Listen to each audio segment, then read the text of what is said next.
Welcome back to the Cumbie Show. We tell it is, we don't care you feel, and we have another 2026 schedule preview to get to today. I have already done all the other SEC teams, so if you are curious in checking those out, they will be on my channel. We've got the final one up today, and that is going to be the Texas Longhorns. So, what did they do last year? Well, they went 10-3 overall, 6-2 in the SEC. They went 9-3 in the regular season with losses to Georgia, Ohio State, and just a head-scratching loss against Florida. They did miss out on the playoffs, and we had to hear all offseason long from Steve Sarkisian how the playoff committee needs to look at the strength of schedule more. That needs to be the number one important thing. But you didn't miss out on the playoffs because you went 9-3. You missed out on the playoffs because you lost to a 4-8 Florida team. That's why you didn't make the playoffs. Win your games and don't lose to a shitty 4-8 Florida team, and you'll make the playoffs. That's just a thought right there for you, Steve. But you missed out on the playoffs. You did make the Cheez-Its Citrus Bowl where you did beat Michigan. Take that, Michigan. But that was your season. What's the story of this year? Well, you got Arch Manning back as your starting quarterback and quite possibly probably the best team on paper. If you were to just grade each player across the teams and put it on paper and say, hey, who has the best grade? Texas is probably within the top 3, top 2, if not the best one when it comes to the talent on paper. And I think it starts with Arch Manning. Highly rated quarterback coming out of high school. Kind of didn't live up to expectations in his first year because the expectations that were put on Arch Manning. No one would have lived up to the expectations that this kid had. He would have literally had to have passed for 10,000 yards, 40 touchdowns, 0 interceptions, wins the Heisman twice in a single year to live up to the expectations he had. He started out, he struggled in the first half of the season last year, but as the season went on, he got better and better each and every week. And you look at his numbers at the end of the year, and they are pretty good. 61.4 completion percentage, 3,163 passing yards, 26 touchdowns, 7 interceptions.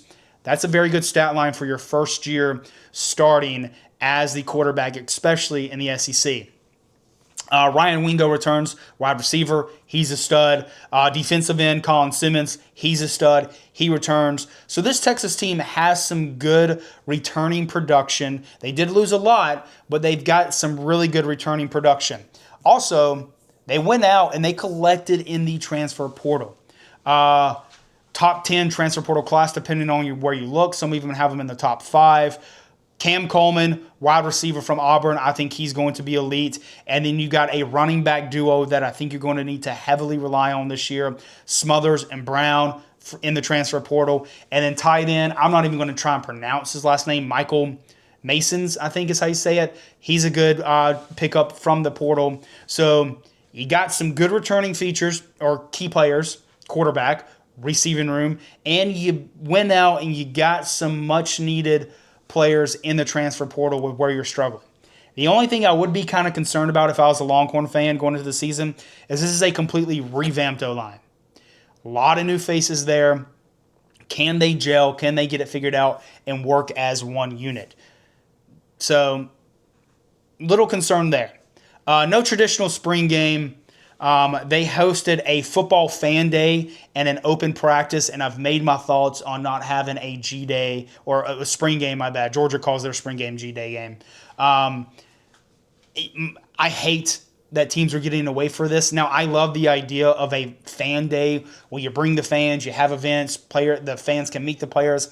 I think that's a very good idea, but I also still want to see some spring games. As a family, I'm a family man, young family. It's one of the few things that I can bring my son to, my family to, and still have somewhat of a game-like atmosphere where I'm not breaking the bank just to go to a game. So that's a little bit about last season. That's what they lost, what they have returning. What are my questions for this season? Well, to start off, the most important one is, can Arch Manning put it together for the entirety of the season? He struggled last year in the beginning of the season. He did get better as the season went on. First year starting. This year, can he put it together from game 1 all the way to the last game of the season. That is by far the step 1, or question 1. Second question, can this O-line hold up? I touched on it briefly just a while ago that this is a revamped O-line. This O-line has got to get it together. One of the worst things that can happen to a quarterback, especially a young quarterback in Arch Manning, and yes, I considered him young. He did start all last season, but he's still young to the game, especially at this level. One of the worst things you can have is a terrible O-line. I mean, it just is. So that is my second biggest question for this Texas team is, can this O-line hold up and can they play as one unit? Third question, can they establish a run game? But I mean, that is also one of the most important things. Like, I'm trying to rate which one I think is the most important for this Texas team. Can Arch Manning get it together from game 1? Can this O-line play as one unit in this revamped O-line? And then also, can they establish a run game? I mean, they're all side by side. You look at their stats last year, and it was brutal. They only had one player last year rush for more than 500 yards last season. Quintarium Wisner, I think was his name. He rushed for 597 yards. The second most player, or the player with the second most rushing yards on this Texas team was Arch Manning, the quarterback, at 399 yards, my bad. That's bad. That's not good. They only averaged 137 rushing yards per game. That's just one more yard than Florida. Florida went 4-8 last year. You only rushed for one more yard on average than Florida did per game. That's got to improve big time. Big time.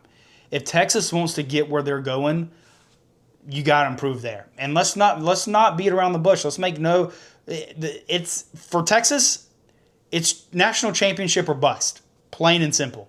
So to win it all, to run through the SEC, make the playoffs, win 4 or 5 games in the playoffs, win the national championship, Arch Manning needs to play better. This O-line needs to hold up, and you got to be able to find a consistent run game.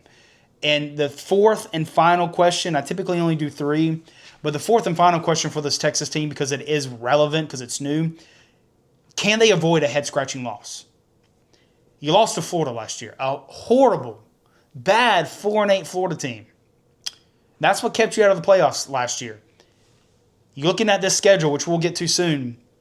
Can you avoid a head-scratching loss that could potentially keep you out of the playoffs? You have to. So those are my questions. Let's jump to the schedule. What I'm going to do is go through the schedule, tell you who they're playing and when they're playing. After that, I'll give my takeaways from the schedule, and then I'll give my prediction for this Texas Longhorn team. So you start things out there on September 5th against Texas State. That is a home game. And then on September 12th, you play the second half of the home-and-home series against Ohio State. So you went there last year, you lost. You get them at home this year on September 12th. September 19th, you stay at home, take on UTSA. So 3 home games to start the season. And then on September 26th, you have your first road game, which is also an SEC game where you go on the road to take on Tennessee.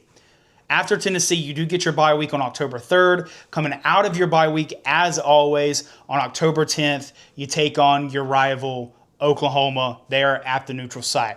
After Oklahoma, you got your good buddies, the Florida Gators, on October 17th. You get them at home, so you don't have to travel to the swamp this year, but you get them at home. You better win that game, Texas. You better win that game, Steve Sarkisian. After Florida, you do get Ole Miss at home October 24th. That's going to be a fun, exciting game. I can't wait for that. And then on Halloween, October 31st, you stay at home to take on the Mississippi State Bulldogs. Very favorable home schedule, if you ask me. After the Mississippi State Bulldogs, you do got to go on the road on November 7th to take on Mizzou. And then another back-to-back road game at LSU on November 14th. That is going to be a tough stretch right there.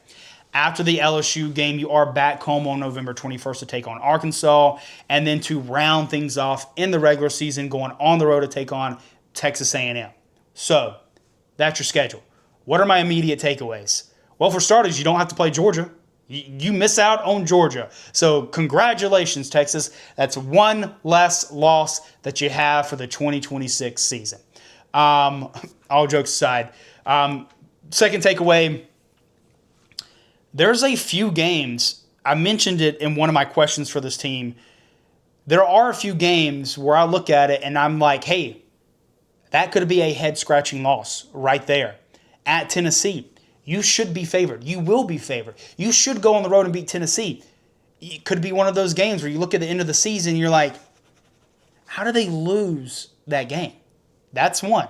At Mizzou, you should beat Mizzou. But again, you want to talk about head-scratching losses. That's another one. It always seems to be on the road. So those are the first two that stand out. And one that people might look over that I think is more of a trap game is that Arkansas game. And you're like, Arkansas, are you kidding me? Texas is not going to lose to Arkansas. Look where it's at on the schedule.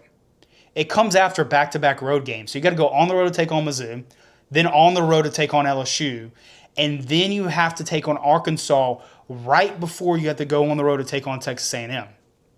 That's a tough stretch right there.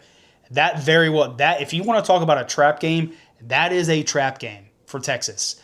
It's between two very tough opponents, and both of those opponents are a away game, and it comes after back-to-back road games. So that Arkansas game is a trap game. I'm letting you know right now, do not lose to Arkansas.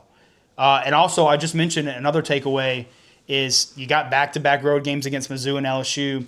And overall, this is just a difficult schedule. It is. I mean, you got to go on the road to Tennessee. Obviously, you're considered the away team against Oklahoma, but it's a neutral site. On the road at LSU. On the road at Texas A&M. Ohio State in the beginning of the year.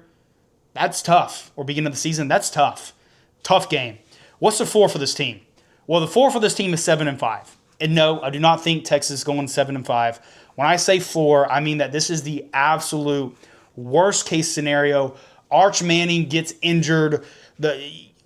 You're plagued with injuries. This O-line is horrible. Worst case scenario happens. You go 7-5. That is the absolute worst. I do not think you go 7-5 or anywhere close to 7-5. What's the ceiling? Well, I think the ceiling for how good this Texas team is, especially on paper, they very well could go undefeated. They could go 12-0. There's a world where I can see Texas finding a way to go 12-0. What's my prediction? 10-2. I think you go 10-2. I think you beat Ohio State. They beat you last year at home. I think you beat them this year at your place. I think you get a big win in the second week of the season against Ohio State. I think you go on the road to beat Tennessee. I think you beat Ole Miss. I think you beat Florida. And I think you go on the road to beat Texas A&M at the end of the regular season. I think you beat Mississippi State. You're going to beat Texas State and UTSA. Your losses. Who do I have you losing to? I got you losing to Oklahoma. I think Oklahoma is heavily underrated. They have a very solid defense, probably one of the best defenses in the SEC. They very well could have a better defense than my Dogs. And if John Mateer can get it figured out on the offense side of the ball, that could be a dangerous team. I'm letting you know right now. I've got you losing your rival game against Oklahoma, and I've also got you going on the road to lose to LSU. The reason being is that is the back-to-back road games. It's going to be a night game.